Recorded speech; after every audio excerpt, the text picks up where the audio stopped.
Hi everyone, my name is Bart van Velden and I'm a research officer for the Sharing Perspectives Foundation.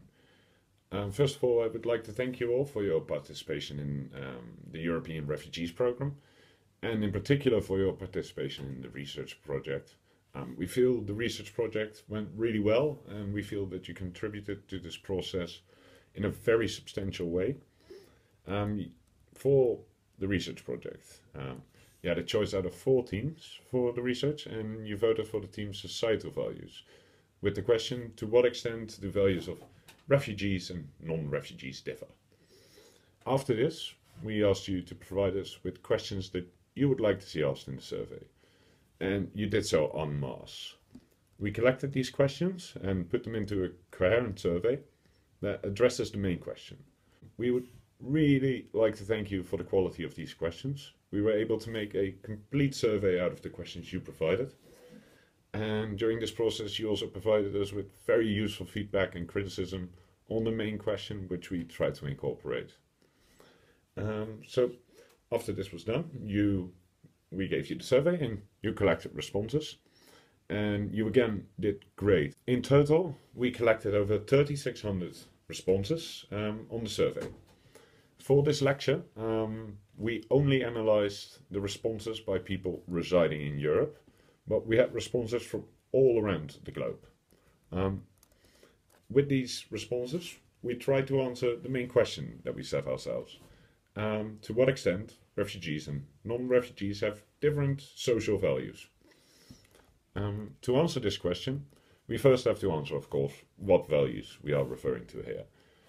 As this program concerns the refugee crisis in Europe, we are concerned here with European or Western values.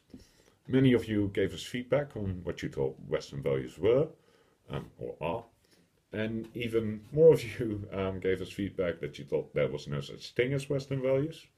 Many of you suggested that if we were seeking Western values, we should look at the philosophers of the Enlightenment, at Descartes, Locke, or Voltaire. Others suggested that we should look at the Declaration of Human Rights as the exemplary pillar of Western values. Yet others proposed that for our purpose, trying to define Western values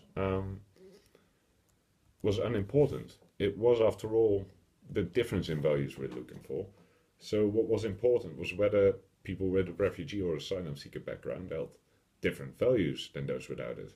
Not necessarily that those values are in line with the Enlightenment or human rights. In the end, we didn't have to choose in how to define these values, as you handed in the questions that were asked in the survey. You posed questions about the importance people attached to gender equality, freedom of speech, and gay rights. You asked whether people saw work as a duty towards society, and whether religion should play a central role in society. In the end, the questions that you asked mostly reflected all three positions. A combination of ideas proposed by Western philosophers, human rights, and general social values. The first question I'd like to ask of you is whether your group thinks there's such a thing as Western values. Are there really common values that all Europeans share, or is it simply a political shorthand? This also brings me to the question that I'm sure many of you are asking yourself. Why are we researching this? The obvious answer is, of course, because you voted for this question. But as was noted in the research document, there is motivation for this question. Although there may or may not be a thing as Western values, it is something we very often read about, especially in connection to the refugee crisis. Theresa May, the current Prime Minister of Great Britain, proposed a British value test for visitors to the country in 2015. Sauli Niinisto, I'm sure I'm not pronouncing that name right, President of Finland, has said that migration is a serious problem and that Europe, Finland, and the Western way of thinking and our values have all been challenged by it.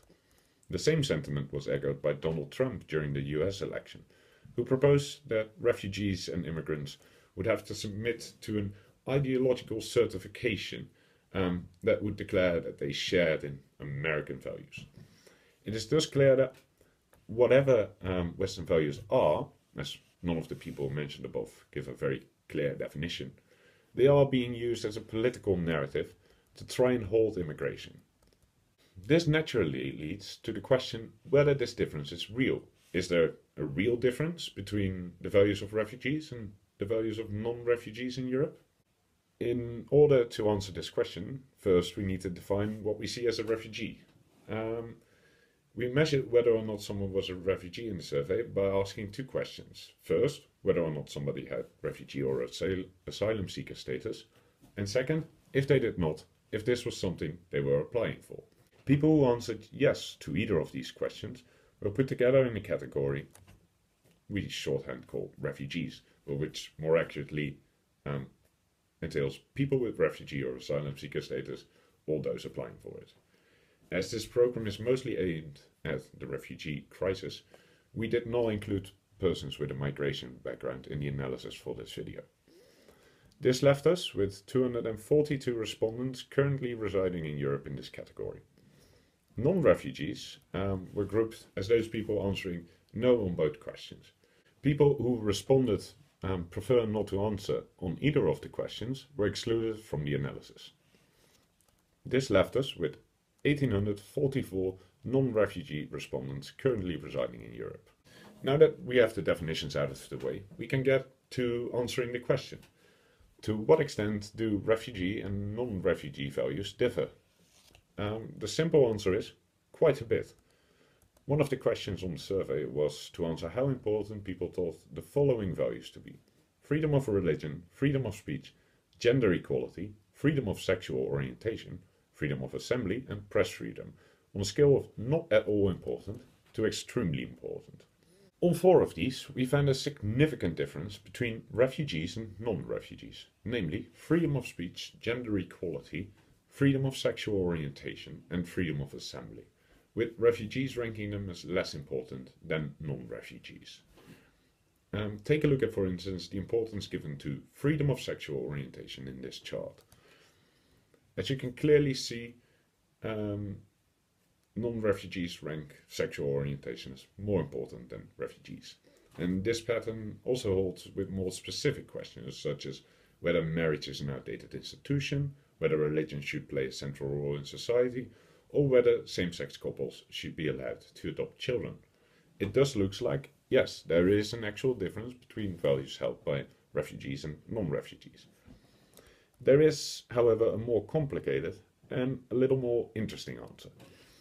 We also asked our respondents what they thought the immigration policy of their country should be, with the answer choices: let anyone come, as long as jobs are available, strict limits, and prohibit people from coming. We grouped the first two options together as pro-immigration and the last two as anti-immigration. This enabled us to ask the question: do people who oppose immigration have different values than refugees? We asked this question because if it turns out that people who oppose immigration have shared values with refugees, and it's the values of people who are pro-immigration that clash with values of refugees, we have to ask whether the statement that refugees have a negative impact on Western values can be taken seriously. It would mean, after all, that the people who say their values are under attack actually share the values of the person they say is the attacker. So the question is, how do the values of pro-immigration non-refugees, anti-immigration non-refugees, and refugees compare to each other? As it turns out, the above was true. Refugees share a lot more values with the people who oppose immigration than with those who are in favor of it. If we return to the earlier question of the importance of those several freedoms, we can now see that the refugees and anti-immigration non-refugees have a lot more in common with each other than pro-immigration non-refugees, as we can see in the graph on the importance of gender equality. As we can see, when we compared refugees to non-refugees, refugees were considerably less likely to find it important. Now they are very much in line with people who oppose immigration. We can also look at the graph of freedom of sexual orientation, which we looked at to illustrate the difference between refugees and non-refugees, as it was one of the most pronounced differences between those two groups. As we can see here as well, Refugees are now almost completely in line with people opposing immigration. With this lecture, you'll find a PDF file which contains a lot more of these graphs, but this trend holds over the data, even on questions where one might not expect it, as is the case with the question whether work is a duty towards society, as you can see in the following graph. Thus we can say the following with relative certainty. People in Europe who are opposed to immigration are closer in values to refugees than people who are not opposed to immigration. The question for you and your group is, of course, why do you think this is the case? And what is the reason that although people share values with refugees, they are still opposed to their arrival? As a conclusion, I would like to leave you with the following. We've seen that there are plenty of politicians who say that refugees have different values than Western people. And on the surface, they appear to be right. Refugees in our sample are more conservative than non-refugees living in Europe.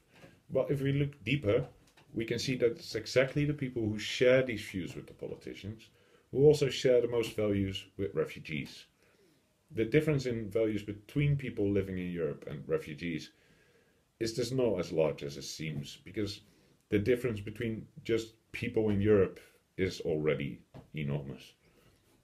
Thank you.